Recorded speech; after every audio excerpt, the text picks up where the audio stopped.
Good morning my dears, कैसे हैं आप सभी लोग। उम्मीद है आप सब अच्छे होंगे। मैं रोशन सर आप सभी को रोशन एकेडमी में स्वागत करता हूं। तो चलिए आज हम लोग इस वीडियो में क्लास 10th बायोलॉजी के पार्ट तीसरा यानी चैप्टर 1 का है ना, तीसरा पार्ट को कवर करेंगे 164 से आगे। 164 नंबर है कि मानव हृदय में कितने कोष्ठ पाए जाते हैं। देख रहे बहुत VVI ऑब्जेक्टिव है, ठीक है। ये बहुत साल पूछा गया, 11 में, 19 में, 21 में पूछा गया कि मानव हृदय में कितने कोष्ठ पाए जाते हैं, 1, 2, 3 या 4। तो क्या होगा? ऑप्शन हम लोग का डी होगा 4। मानव हृदय में कितने? 4 कोष्ठ पाए जाते हैं। सवाल नंबर 165 है कि रक्त का लाल रंग निम्नलिखित में से किस प्रोटीन की उपस्थिति के कारण होता है। क्या हेपारिन या हीमोग्लोबिन या थ्रोम्बिन या फाइब्रिनोजेन। तो क्या होगा? ऑप्शन हम लोग का बी होगा हीमोग्लोबिन। क्या होगा? हीमोग्लोबिन। सवाल नंबर 166 है कि कोशिका झिल्ली किस प्रकार की झिल्ली है, पारगम्य, अपारगम्य या अर्धपारगम्य। तो क्या होगा? ऑप्शन हम लोग का सी होगा अर्धपारगम्य। सवाल नंबर 167 है कि रक्तचाप मापने के उपकरण को कहते हैं स्टेथोस्कोप, लैक्टोमीटर, एमीटर। रक्तचाप यानी बीपी जिसको बोलता है, ब्लड प्रेशर मापने को क्या बोलते हैं बताइए। तो क्या होगा? स्फिग्मोमेनोमीटर, ठीक है, यानी बीपी इस प्रेशर मापता है, ब्लड प्रेशर। सवाल नंबर 168 है कि लसिका का रंग कैसा होता है, हरा, लाल, हल्का नीला या हल्का पीला। तो क्या होगा? हल्का पीला होता है। सवाल नंबर 169 है कि ऑक्सीजन के परिवहन के लिए जिम्मेदार रक्त का घटक है आरबीसी यानी रेड ब्लड सर्कुलेशन, डब्ल्यूबीसी यानी वाइट ब्लड सर्कुलेशन या रक्त पट्टिकाणु या इनमें से सभी। तो क्या होगा? आरबीसी। क्या होगा? आरबीसी। सवाल नंबर 170 है कि किसका अवशोषण पौधे अपने जड़ों से करता है, नाइट्रोजन, फास्फोरस, जल या इनमें से सभी। तो क्या होगा? ऑप्शन नंबर हम लोग का डी होगा इनमें से सभी। सवाल नंबर 171 है कि पौधों में गैसों का आदान प्रदान किसके द्वारा होता है, रंध्र, जड़, तना या टहनी। तो क्या होगा? ऑप्शन हम लोग का ए होगा रंध्र। क्या होगा? रंध्र। सवाल नंबर 172 है कि गाढ़ कोशिका की कौन सी भित्ति मोटी होती है, भीतरी, बाहरी, पार्श्व या इनमें से सभी। तो क्या होगा? ऑप्शन हम लोग का ए होगा भीतरी। सवाल नंबर 173 है कि कौन सा रक्त समूह सबसे रक्त ले सकता है, ए बी या ओ। तो क्या होगा? सबसे ले सकता है। तो क्या होगा? ए बी जो है वो सबसे ले सकता है, ठीक है। रक्त समूह कौन सा, जैसे ग्रुप ए, ग्रुप बी है ना, ग्रुप ओ, तो ए बी जो ग्रुप है वो सबसे ले सकता है। सवाल नंबर 174 है कि निम्न में कौन सा रक्त समूह सबको रक्त दे सकता है बताइए, ए बी या ओ। तो क्या होगा? ऑप्शन हम लोग का डी होगा ओ जो है वो सबसे ले सकता है ना, रक्त समूह सबको दे सकता है, ओ दे सकता है। और देखिए ये क्या है, ए बी जो है वो सबसे ले सकता है और ओ सबको क्या करता है, रक्त दे सकता है, ब्लड दे सकता है, ओ ग्रुप वाला। सवाल नंबर 175 है कि निम्न में कौन रक्त समूह बी के जीनोटाइप को निरूपित करता है, आई ए या आई बी या आई ओ या आई बी या आई एफ। तो क्या होगा? ऑप्शन हम लोग का डी होगा यानी बी और सी दोनों, ठीक है, बी और सी दोनों। सवाल नंबर 176 है कि रक्त समूह के वंशागति के लिए कितने अलील होता है, 2, 3, 4 या 1। तो क्या होगा? ऑप्शन हम लोग का कौन सा सही होगा? ऑप्शन नंबर हम लोग का बी होगा 3। सवाल नंबर 177 है कि ब्लड समूह ए में कौन एंटीबॉडी होता है, ए बी या ओ। तो क्या होगा? ऑप्शन हम लोग का बी होगा यानी बी। सवाल नंबर 178 है कि संतान का रुधिर वर्ग यानी ब्लड ग्रुप किस पर निर्भर होता है, किस पर निर्भर होता है। तो किस पे होता है?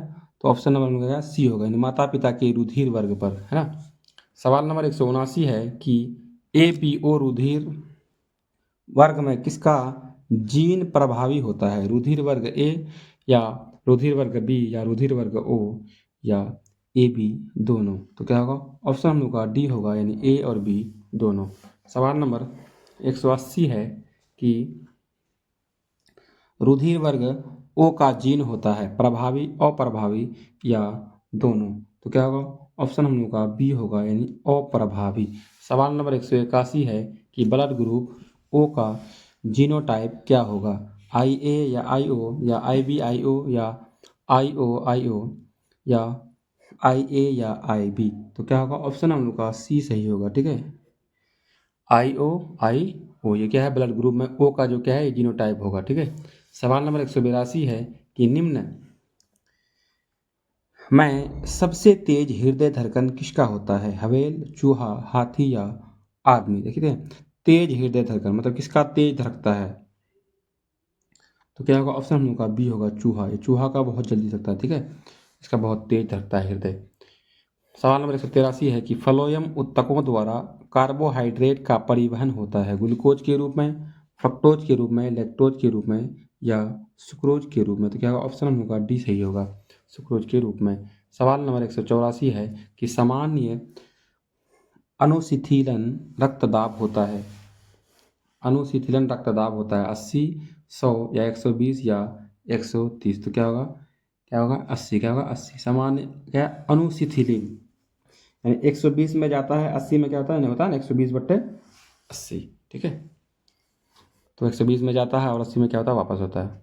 सवाल नंबर 185 है कि रुधिर का कौन सा अवयव रक्त को रोकने में मदद करता है? लसिका, प्लाज्मा या प्लेटलेटस या इनमें से कोई नहीं? तो क्या होगा ऑप्शन हम लोग का सी होगा प्लेटलेटस।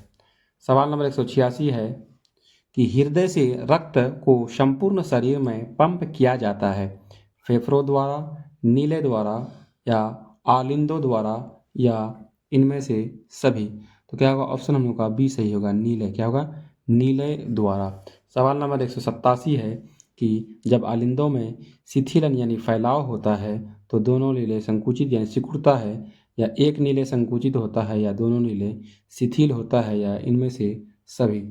तो क्या होगा ऑप्शन हम लोग का ए सही होगा, दोनों नीले क्या था संकुचित होता है।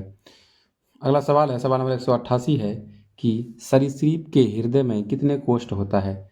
सरीसृप के हृदय में कितने कोष्ठ होता है? 2, 3, 4 या 1? तो क्या होगा ऑप्शन हम लोग का बी होगा 3। कितना होगा 3। सवाल नंबर 189 है कि फ्लोएम से खाद्य पदार्थों का परिवहन पौधों में किस दिशा में होता है? फ्लोएम से खाद्य पदार्थ, देखिए फ्लोएम से खाद्य पदार्थ का जो परिवहन होता है किस दिशा में होता है? केवल नीचे की ओर से, केवल ऊपर की ओर से, या ऊपर और नीचे दोनों की ओर से, या इनमें से कोई नहीं? तो क्या होगा ऑप्शन हम लोग का सी सही होगा, यानी ऊपर और नीचे जो होता है वो दोनों ओर होता है। फ्लोएम का काम क्या होता है? भोजन खाद्य पदार्थों का भेजना। ठीक है, और जाइलम में क्या होता है? जल और जल को ऊपर भेजता है। ठीक है, सवाल नंबर 190 है कि हृदय के वेशमों का शिथिलन कहलाता है। बताइए हृदय के वेशमों का शिथिलन कहता है सिकुड़ना कहलाता है। बताइए सिस्टोल या डायस्टोल या हृदय संकुचन या तालबद्ध संकुचन? तो क्या होगा ऑप्शन हम लोग का बी सही होगा डायस्टोल। क्या होता है डायस्टोल। सवाल नंबर 191 है कि मछली के हृदय में कितने कोष्ठ होता है? 1, 2, 3 या 4? मछली के हृदय में कितना कोष्ठ होता है? 2 होता है। कितना होता है? 2। सवाल नंबर 192 है कि पौधों में आवश्यकता से अधिक जल किस प्रक्रिया द्वारा बाहर निकाले जाते हैं? उत्सर्जन, वाष्पोत्सर्जन या अवशोषण या प्रकाश संश्लेषण? तो क्या होगा ऑप्शन हम लोग का कौन सा सही बताइए? तो ऑप्शन नंबर जो होगा हम लोग का वो वाष्पोत्सर्जन होगा वाष्पोत्सर्जन। सवाल नंबर 193 है कि किस अभिक्रिया द्वारा पौधों में ऑक्सीजन बाहरी वातावरण से कोशिकाओं में पहुंचता है? प्रकाश संश्लेषण, विसरण, किण्वन या दहन? तो क्या होगा ऑप्शन हम लोग का बी सही होगा विसरण। सवाल नंबर 194 है कि कौन सा उत्तक जल तथा घुलनशील लवण को मूलरोम से पत्तियों तक पहुंचाती है? फ्लोएम, जाइलम या पैरेन्काइमा या पहली सेट? तो क्या होगा ऑप्शन हम लोग का बी सही होगा। ठीक है, जाइलम। ध्यान रखेंगे जाइलम जो है वो जैसे जाइलम जैसे जल, तो वो जल का काम करता है, और फ्लोएम का जो काम होता है वो क्या होता है? भोजन पहुंचाना होता है। ठीक है, अगला है सवाल नंबर 195 है कि रक्त के लाल होने का मुख्य कारण इनमें से कौन है? हीमोग्लोबिन या थ्रोम्बिन या थ्रोम्बोप्लास्टिन या फाइब्रिन के कारण? बताइए रक्त लाल किसके कारण होता है? तो रक्त लाल जो होता है वो हीमोग्लोबिन के कारण ही लाल होता है। सवाल नंबर 196 है कि मनुष्य में एंटीजन ए और बी रक्त में कहाँ पाया जाता है? प्लाज्मा में, आरबीसी में, या आरबीसी की सतह पर कहीं नहीं, या तो क्या होगा? ऑप्शन हम लोगों का जो होगा वो ऑप्शन नंबर हम लोग का सी होगा, आरबीसी के सतह पर। सवाल नंबर 197 है कि पौधों में वाष्पोत्सर्जन किस भाग में होता है? जड़, तना, पत्ता या फूल? तो क्या होगा? ऑप्शन हम लोग का सही सी सही होगा, पत्ता। सवाल नंबर 198 है कि हृदय की धड़कन का तालबद्ध संकुचन किसके द्वारा होता है? बाएं आलिंद के द्वारा, बाएं नीले के द्वारा, या एस ए नोड के द्वारा, या इनमें से कोई नहीं? तो क्या होगा? ऑप्शन हम लोग का हाँ सी सही होगा। ठीक है, ऑप्शन क्या होगा हम लोग का? सी सही होगा, एस ए नोड के द्वारा। सवाल नंबर 199 है कि किस जीव में रुधिर एक चक्र में सिर्फ एक बार हृदय में जाता है? बताइए किस, मतलब कैसा, कौन सा जानवर है जो रुधिर एक चक्र में सिर्फ एक ही बार हृदय में जाता है? गाय, पक्षी, मछली या सांप? तो क्या होगा? मछली। क्या होगा? मछली। सवाल नंबर 200 है कि हीमोग्लोबिन को लाल रंग देता है।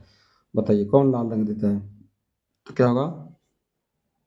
लौह। क्या होगा? लौह जो है वो क्या होता है? हीमोग्लोबिन को लाल रंग देता है। सवाल नंबर 201 है कि दोहरा परिसंचरण नहीं पाया जाता है, मतलब किसमें दोहरा परिसंचरण नहीं पाया जाता? मनुष्य में, या पक्षी में, या मेढक में, या मछली में? तो क्या होगा? ऑप्शन नंबर का डी होगा, मछली में जो है वो दोहरा परिसंचरण नहीं पाया जाता है। सवाल नंबर 202 है कि खुला परिसंचरण तंत्र किसमें पाया जाता है? मनुष्य में, या तिलचट्टा में, या घोड़ा में, या ऊँट में? तो क्या होगा? ऑप्शन नंबर का बी होगा, तिलचट्टा में। सवाल नंबर 203 है कि जल तथा लवणों का परिवहन हमेशा होता है एक दिशीय, द्विदिशीय, या बहुदिशीय? तो क्या होगा? ऑप्शन हम लोग का ए सही होगा, एक दिशीय। क्या होगा? एक दिशीय। सवाल नंबर 204 है कि लाल रक्त कोशिकाओं का कब्रगाह एवं ब्लड बैंक डॉट डॉट को कहा जाता है? बताइए यकृत को, पलीहा को, हृदय को, या अमाशय को? इसमें हम पोस्ट भी कहते हैं अपना, इसमें है ना कि कब्रिस्तान किसको कहा जाता है? ब्लड का कब्रिस्तान यानी कब्रगाह। यकृत को बोला, पलीहा या हृदय? बताइए क्या होगा? तो पलीहा को। ठीक है, पलीहा को क्या बोलते हैं? कब्रिस्तान बोलते हैं कोशिका का। अगला सवाल है, सवाल नंबर 205 है कि सीरा आलिंद छिद्र को क्या कहते हैं? पेस से क्या, पेस सेटर, या पेस मेकर, या हृदय लेख, या इनमें से सभी? तो क्या होगा? ऑप्शन हम लोग का बी सही होगा, पेस मेकर। क्या होगा? Pace maker. सवाल नंबर 206 है कि उच्च रक्तचाप की अवस्था को क्या कहेंगे? बताइए उच्च रक्तचाप यानी हाई ब्लड प्रेशर को क्या कहेंगे हम लोग? तो क्या कहेंगे? Hyper tension. क्या कहेंगे? हाई ब्लड प्रेशर क्या बोलेंगे? Hyper tension. सवाल नंबर 107 है कि ब्रेन हैमरेज का मुख्य कारण क्या है? हृदय घात, पक्षाघात, या क्या है, हाइपो टेंशन, या हाइपर टेंशन? तो क्या होगा? ऑप्शन हम लोग का डी सही होगा, हाइपर टेंशन। सवाल नंबर 208 है कि निम्न में न्यूट्रोफिल में किस प्रकार का केंद्रक पाया जाता है? द्विपाली, या वृक्क आकार का, या बहुपाली, या एस आकार्य? तो क्या होगा? ऑप्शन हम लोगों का सी सही होगा, बहुपाली। सवाल नंबर 209 है कि इनमें से रक्त बैंक के नाम से जाना जाता है? रक्त बैंक के नाम से कौन जाना जाता है? बताइए तो कौन, यकृत या पलीहा? तो क्या है? पलीहा रक्त बैंक के नाम से जाना जाता है। सवाल नंबर 210 है कि एक हृदय चक्र में कितना समय लगता है? बताइए एक हृदय जो है वो चक्र जो लगाता है उसमें कितना समय लगता है? 0.1 सेकेंड, या 0.3, या 0.8 सेकेंड, या 0.5 सेकेंड? तो क्या होगा? ऑप्शन हम लोग का सी होगा, 0.8 सेकेंड। सवाल नंबर 211 है कि मानव हृदय का औसत जो प्रकुंचन दाब होता है वो लगभग कितना होता है? 120, 150, या 90, या इनमें से कोई नहीं? तो क्या होगा? ऑप्शन हम लोग का ए होगा, औसत प्रकुंचन जो होता है प्रेशर है ना, 120/80। ध्यान रखें। सवाल नंबर 212 है कि शरीर का रक्त दायां आलिंद में डॉट डॉट से प्रवेश करता है? दो पश्च महाशिरा एवं अग्र महाशिरा, या एक अग्र महाशिरा, दो पश्च, या एक अग्र महाशिरा एवं पश्चय, या दो अग्र महाशिरा एवं एक पश्चय महाशिरा? तो क्या होगा? ऑप्शन हम लोग का डी सही होगा, दो अग्र महाशिरा, एक पश्चय महाशिरा। सवाल नंबर 213 है कि निम्नलिखित में कौन सा संवहन ऊतक है? संवहन ऊतक है क्या एपिडर्मिस या फ्लोएम या जाइलम या दोनों? तो क्या होगा? ऑप्शन हम लोग का डी सही होगा। क्या होगा? बी और सी दोनों, जाइलम और फ्लोएम दोनों। सवाल नंबर 214 है, रक्त क्या है बताइए? ऊतक है, कोशिका है, पदार्थ है या इनमें से कोई नहीं? तो क्या है? रक्त क्या है बताइए? तो क्या है? रक्त जो है वो एक ऊतक है। सवाल नंबर 215 है कि चालनी नलिकाएं पाई जाती है जंतुओं में, जाइलम में, फ्लोएम में? तो क्या होगा? तो ऑप्शन हम लोग का सी सही होगा, फ्लोएम में। सवाल नंबर 216 है कि आरबीसी की जीवन अवधि जो होता है वो कितना होता है? 120 दिन, 180 दिन या 80 दिन या 220 दिन? तो क्या होगा? ऑप्शन हम लोग का ए सही होगा। ठीक है, 120 दिन। सवाल नंबर 217 है कि मानव हृदय घिरा हुआ है, मानव हृदय घिरा हुआ है। तो क्या होगा? पेरिकार्डियम से या जाइलम से या फ्लोएम से या प्लाज्मा से? तो क्या होगा? ऑप्शन हम लोग का ए सही होगा। सवाल नंबर 218 है कि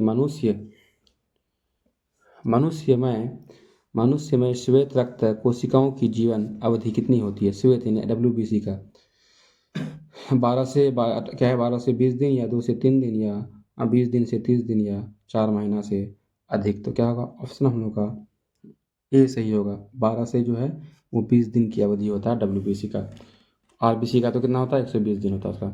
सवाल नंबर 219 है कि किस जीव में हीमोग्लोबिन नहीं होता है बताइए?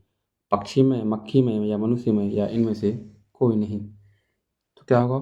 मक्खी में हीमोग्लोबिन नहीं होता है। सवाल नंबर 220 है कि हीमोग्लोबिन की कमी से कौन सा रोग होता है बताइए? हीमोग्लोबिन की कमी से कौन सा रोग होता है? मधुमेह, पीलिया या एनीमिया या डायरिया? तो क्या होगा? एनीमिया होता है। ठीक है, हीमोग्लोबिन की कमी से क्या होता है? एनीमिया होता है। सवाल नंबर 221 है कि धमनियों का कार्य क्या है? शुद्ध धमनी और शिरा दो होता है। ठीक है, धमनी का शुद्ध का काम, इसका काम है शुद्ध ब्लड को पहुंचाना, और क्या है? शिरा का जो काम होता है उसमें क्या? अशुद्ध रक्त। तो धमनी का कार्य क्या है? शुद्ध रक्त का वहन करना, अशुद्ध रक्त का वहन करना। बताइए कौन सा होगा? तो सवाल नंबर क्या होगा? ए होगा। ठीक है, ध्यान रखिएगा, धमनी और शिरा। धमनी का काम शुद्ध रक्त को पहुंचाना और शिरा का काम जो होता है वो अशुद्ध रक्त को पहुंचाना। ठीक है। सवाल नंबर 222 है कि धमनियाँ शुद्ध रक्त पहुंचाती है हृदय से शरीर के विभिन्न भागों में या शरीर से हृदय में या हृदय से फेफड़ा में? तो इनमें से कौन सा सही होगा? तो क्या होगा? हृदय से शरीर के विभिन्न भागों में धमनी का काम है ब्लड को पहुंचाना। सवाल नंबर 223 है कि शिराएँ अशुद्ध रक्त पहुंचाती है। शिरा जो है अशुद्ध रक्त को पहुंचाती है। सही बात है। शरीर के अंगों से हृदय की ओर या हृदय से शरीर की ओर या हृदय से फेफड़ों की ओर या इनमें से कोई नहीं? तो क्या होगा? ऑप्शन हम लोग का ए होगा। ध्यान रखेंगे, शिरा जो है वो पूरे शरीर से, ठीक है, अशुद्ध रक्त को हृदय में पहुंचाने का काम करता है। ठीक है। सवाल नंबर 224 है कि ये कोशिकाएं रक्त स्राव को रोकती है, लाल रक्त कोशिकाएं, सफेद रक्त कोशिकाएं या लसिका? तो क्या होगा? ऑप्शन हम लोग का डी सही होगा। ठीक है, प्लेटलेटस कोशिकाएं। सवाल नंबर 225 है कि लसिका रंगहीन है। लसिका रंगहीन है क्योंकि इसमें लसिका रंगहीन है क्योंकि इसमें लाल रक्त कोशिकाएं नहीं होता है, लाल रक्त कोशिकाएं है या श्वेत रक्त कोशिकाएं नहीं है? तो बताइए कौन सा ऑप्शन सही होगा हम लोग का? तो ऑप्शन नंबर हम लोग का ए सही होगा, लाल रक्त कोशिकाएं नहीं है। सवाल नंबर 226 है कि लसिका वहन करती है अवशोषित कार्बोहाइड्रेट का, अवशोषित वसा का या ए और बी दोनों? तो क्या होगा? ऑप्शन हम लोग का बी सही होगा, अवशोषित वसा का।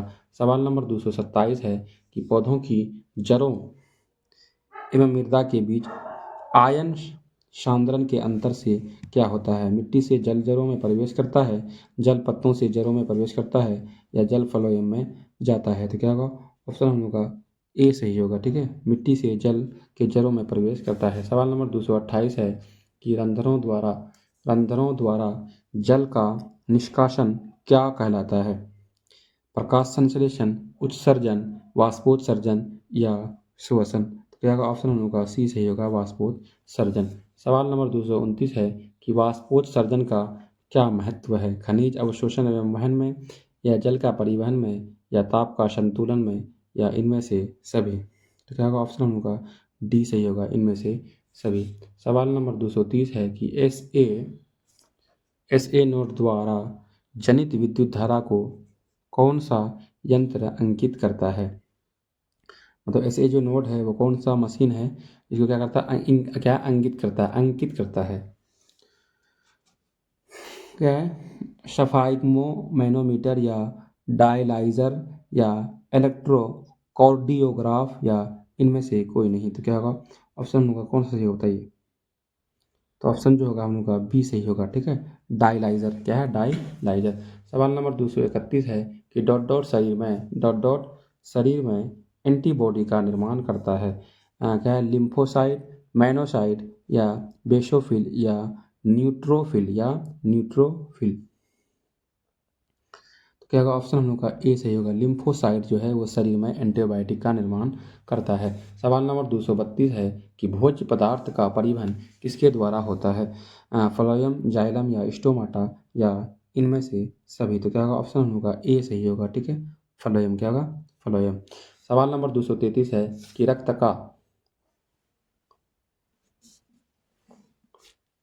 का कौन से अवयव घायल स्थानों से रक्त स्राव के मार्ग को रक्त का क्या है? थक्का बनाकर अवरुद्ध करता है? लाल रक्त कोशिकाएं या श्वेत रक्त कोशिकाएं या लेटस या लसीकाएं।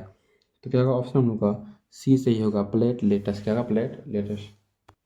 सवाल नंबर 234 है कि ब्लड समूह ए बी में कौन सा एंटीजन पाए जाते हैं? एंटीजन ए या एंटीजन बी या एंटीजन ओ या एंटीजन ए और बी दोनों।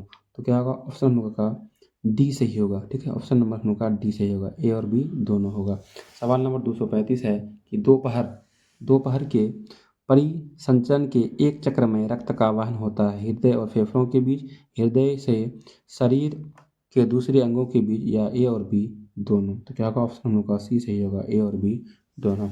सवाल नंबर 236 है कि निम्न विकल्प में किसमें खुला परिसंचरण तंत्र नहीं पाया जाता है? देख रहे हैं, तिलचट्टा में या कीट में या मनुष्य में, ए और बी दोनों। तो ऑप्शन जो होगा हम लोग का सी सही होगा, मनुष्य। सवाल नंबर 237 है कि किस विकल्प के श्वेत रक्त कणिका में हीपैरिन या हिस्टेमीन का स्राव बनता है? न्यूट्रोफिल, बेसोफिल या एसिडोफिल या मोनोसाइड। तो क्या होगा ऑप्शन होगा बी सही होगा, क्या होगा? बेसोफिल। सवाल नंबर 238 है कि हृदय डॉट से फेफड़ा में रक्त जाता है, दायां अलिंद, बायां अलिंद, दायां नीले या बायां नीले। तो क्या होगा ऑप्शन होगा सी सही होगा, दायां नीले। सवाल नंबर 239 है कि किस जीव में ऑक्सीजन ऊतकों तक रक्त के माध्यम से नहीं जाता है? गाय, मनुष्य, तिलचट्टा या इनमें से कोई नहीं। तो क्या होगा ऑप्शन सी सही होगा। ठीक है, तिलचट्टा। सवाल नंबर 240 है कि हृदय का पेस मेकर किसको कहा जाता है? एस ए नोड को या ए बी नोड या हिस का बंडल या पुरनकिंजे तंतु को। तो सवाल में क्या होगा? S A node. क्या होगा? S A node. सवाल नंबर 241 है कि एक स्वस्थ मनुष्य का ब्लड यानी बीपी जो होता है क्या होता है? 120/80 होता है, 120/80 होता है। अब हम लोग सवाल क्या है उत्सर्जन से बनाएंगे। ठीक है, उत्सर्जन से जितना भी सवाल बनेगा उससे हम लोग कवर करेंगे। 242 नंबर है कि मूत्र का पीला रंग किस वर्ण के कारण होता है? क्रोमोप्लास्ट या यूरोक्रोप या क्लोरोप्लास्ट या ल्यूकोप्लास्ट। तो क्या होगा ऑप्शन हम लोग का बी सही होगा, यूरोक्रोम होगा। ठीक है, सही। सवाल नंबर 243 है कि पौधों के उत्सर्जी पदार्थ है टैनिन, गोंद, रेजिन या इनमें से सभी। तो क्या होगा ऑप्शन हम लोग का सही होगा, टैनिन, गोंद और रेजिन क्या है? पौधों का क्या है? उत्सर्जी पदार्थ है। सवाल नंबर 244 है कि डायलिसिस मशीन द्वारा रक्त की शुद्धिकरण की प्रक्रिया कहलाती है? डायलाइसेट या डायलाइजर या सेलोफेन या हीमोडायलिसिस। तो क्या होगा ऑप्शन सही सी सही डी सही होगा। ठीक है, हीमोडायलिसिस। सवाल नंबर 245 है कि गुर्दे में उत्पादित मूत्र अस्थायी रूप से संग्रहित होता है? मूत्रमार्ग में या मूत्रवाहिनी में या वृक्काणु में या मूत्राशय में। तो क्या होगा ऑप्शन होगा सी डी सही होगा, मूत्राशय में। सवाल नंबर 246 है कि मानव गुर्दे का आकार जो होता है कैसा होता है, गोलाकार, आयताकार या सेम के बीज का आकार। तो क्या होगा, ऑप्शन होगा सी सही होगा। मानव का गुर्दा कैसा होता है, सेम के बीज के आकार का। सवाल नंबर 247 है कि निम्न में से कौन हेटेरोक्राइन ग्रंथि है, पिट्यूटरी ग्रंथि, यकृत, वृषण या थायराइड ग्रंथि। तो क्या होगा, ऑप्शन होगा सी सही होगा, वृषण। क्या है, वृषण। कहता है हेटेरोक्राइन ग्रंथि है वृषण। सवाल नंबर 248 है कि मानव मूत्र में यूरिया की प्रतिशत मात्रा क्या होता है, 96, 60 या 2। तो क्या होगा, ऑप्शन होगा सी सही होगा, यानी 2%। सवाल नंबर 249 है कि मछलियों में उत्सर्जी पदार्थ क्या है, अमोनिया, यूरिया या यूरिया अम्ल या एमिनो अम्ल। तो क्या होगा, ऑप्शन होगा ए सही होगा, अमीनो अम्ल। क्या होगा, अमीनो अम्ल। सवाल नंबर 250 है कि ग्लूकोज का पुनरावशोषण कहाँ होता है, हेंडले लूप में या पीसीटी में या डीसीटी में या इनमें से सभी। तो क्या होगा, ऑप्शन होगा बी सही होगा, पीसीटी में। सवाल नंबर 251 है कि पौधों में उत्सर्जन होता है वातरंध्रों से, पत्तियों के गिरने से, छाल के विलगाव से या इनमें से सभी। तो क्या होगा, इनमें से सभी होगा। सवाल नंबर 252 है कि यूरिया का निर्माण होता है किडनी में, यकृत में, अमाशय में या अग्न्याशय में। तो क्या होगा, यकृत में। यूरिया का निर्माण कहाँ होता है, यकृत में। सवाल नंबर 253 है कि अमोनिया का यूरिया में परिवर्तन शरीर में कहाँ होता है, यकृत में, वृक्क में, पलीहा में या आमाशय में। तो कहाँ होता है, यकृत में होता है। सवाल नंबर 254 है कि कृत्रिम वृक्क किस क्रिया से अपशिष्ट पदार्थों को बाहर निकालता है, अपवहन के द्वारा, मूत्र के द्वारा या श्वसन के द्वारा या इनमें से सभी। तो क्या होगा, ऑप्शन होगा ए सही होगा, अपवहन के द्वारा। सवाल नंबर 255 है कि किस उत्सर्जी पदार्थ को बाहर निकालने में जल की आवश्यकता नहीं होती है, अमोनिया, यूरिया या यूरिया अम्ल या इनमें से सभी। तो क्या होगा, ऑप्शन हम लोग का सी सही होगा, यूरिया अम्ल में। सवाल नंबर 256 है कि निम्न में से कौन वृक्क की रचनात्मक एवं क्रियात्मक इकाई है, न्यूरॉन, नेफ्रॉन या ग्लोमेरुलस या नीले। तो ऑप्शन नंबर हम लोग का बी सही होगा, नेफ्रॉन। सवाल नंबर 257 है कि मानव का प्रमुख उत्सर्जी अंग निम्नलिखित में कौन है, वृक्क, रक्त या श्वेत ग्रंथि या अग्न्याशय। तो ऑप्शन हम लोग का ए सही होगा, वृक्क। सवाल नंबर 258 है कि मनुष्य में वृक्क निम्न में से किससे संबंधित है, पोषण, श्वसन, परिवहन या उत्सर्जन। वृक्क जो है वो किससे संबंधित बताइए, पोषण, श्वसन, परिवहन या उत्सर्जन। तो क्या होगा, ऑप्शन हम लोग का डी सही होगा, ठीक है। ऑप्शन नंबर क्या होगा, उत्सर्जन। क्या होगा, उत्सर्जन। सवाल नंबर 259 है कि प्रोटोजोआ उत्सर्जी पदार्थ को निष्कासन कैसे करता है, प्राशरण द्वारा, विसरण द्वारा, अवशोषण द्वारा या निष्कासन द्वारा। तो क्या होगा, ऑप्शन होगा बी सही होगा, विसरण द्वारा। सवाल नंबर 260 है कि नाइट्रोजनी वर्ज्य पदार्थ यूरिया अम्ल शरीर से बाहर कैसे आता है, श्वसन द्वारा, उत्सर्जन द्वारा या प्रकाश संश्लेषण द्वारा या दोनों। तो क्या होगा, हम लोग का ऑप्शन नंबर बी सही होगा। सवाल नंबर 261 है कि मानव शरीर में कितने वृक्क होता है, एक जोड़ा, दो जोड़ा या सिर्फ एक या तीन। तो क्या होगा, ऑप्शन हम लोग का ए सही होगा, यानी एक जोड़ा यानी दो, है ना, दो ठो होगा। सवाल नंबर 262 है कि मूत्र में होता है जल, यूरिया, सोडियम क्लोराइड या इनमें से सभी। तो क्या होगा, इनमें से सभी होता है, ठीक है। मूत्र में क्या होता है, जल भी होता है, यूरिया और सोडियम क्लोराइड भी होता है। सवाल नंबर 263 है कि नेफ्रॉन में प्याले जैसी रचनाएं होती है, बोमेन संपुट या हेनले का चाप या ग्लोमेरुलस या मैल्पिगियन कोब। तो क्या होता है, ऑप्शन हम लोग का सी सही होगा, ग्लोमेरुलस, है ना, जो क्या होता है, प्याले जैसे होता है नेफ्रॉन में। सवाल नंबर 264 है कि मनुष्य के उत्सर्जन तंत्र में होता है, मनुष्य के उत्सर्जन तंत्र में क्या होता है, वृक्क होता है या मूत्रवाहिनी होता है या मूत्राशय तथा मूत्र मार्ग होता है या इनमें से सभी। तो क्या होगा, ऑप्शन नंबर हम लोग का डी सही होगा, इनमें से सभी। सवाल नंबर 265 है कि कृत्रिम वृक्क किन अपशिष्ट उत्पादकों को रुधिर से अपवहन द्वारा पृथक करता है, नाइट्रोजन या कार्बन, ऑक्सीजन या इनमें से सभी। तो क्या होगा, ऑप्शन नंबर होगा ए सही होगा, नाइट्रोजन। सवाल नंबर 266 है कि ये सेकेंड है, लास्ट क्वेश्चन है, ठीक है। मानव में डायलिसिस थैली है, नेफ्रॉन, न्यूरॉन या माइटोकॉन्ड्रिया या इनमें से कोई नहीं। तो क्या होगा ऑप्शन हम लोग का ये सही होगा। वीडियो अच्छा लगे तो लाइक सब्सक्राइब और शेयर जरूर करें। कल का टॉपिक हम लोग ठीक है इससे मैंने कि चैप्टर नंबर 2 अगले वीडियो में पढ़ेंगे।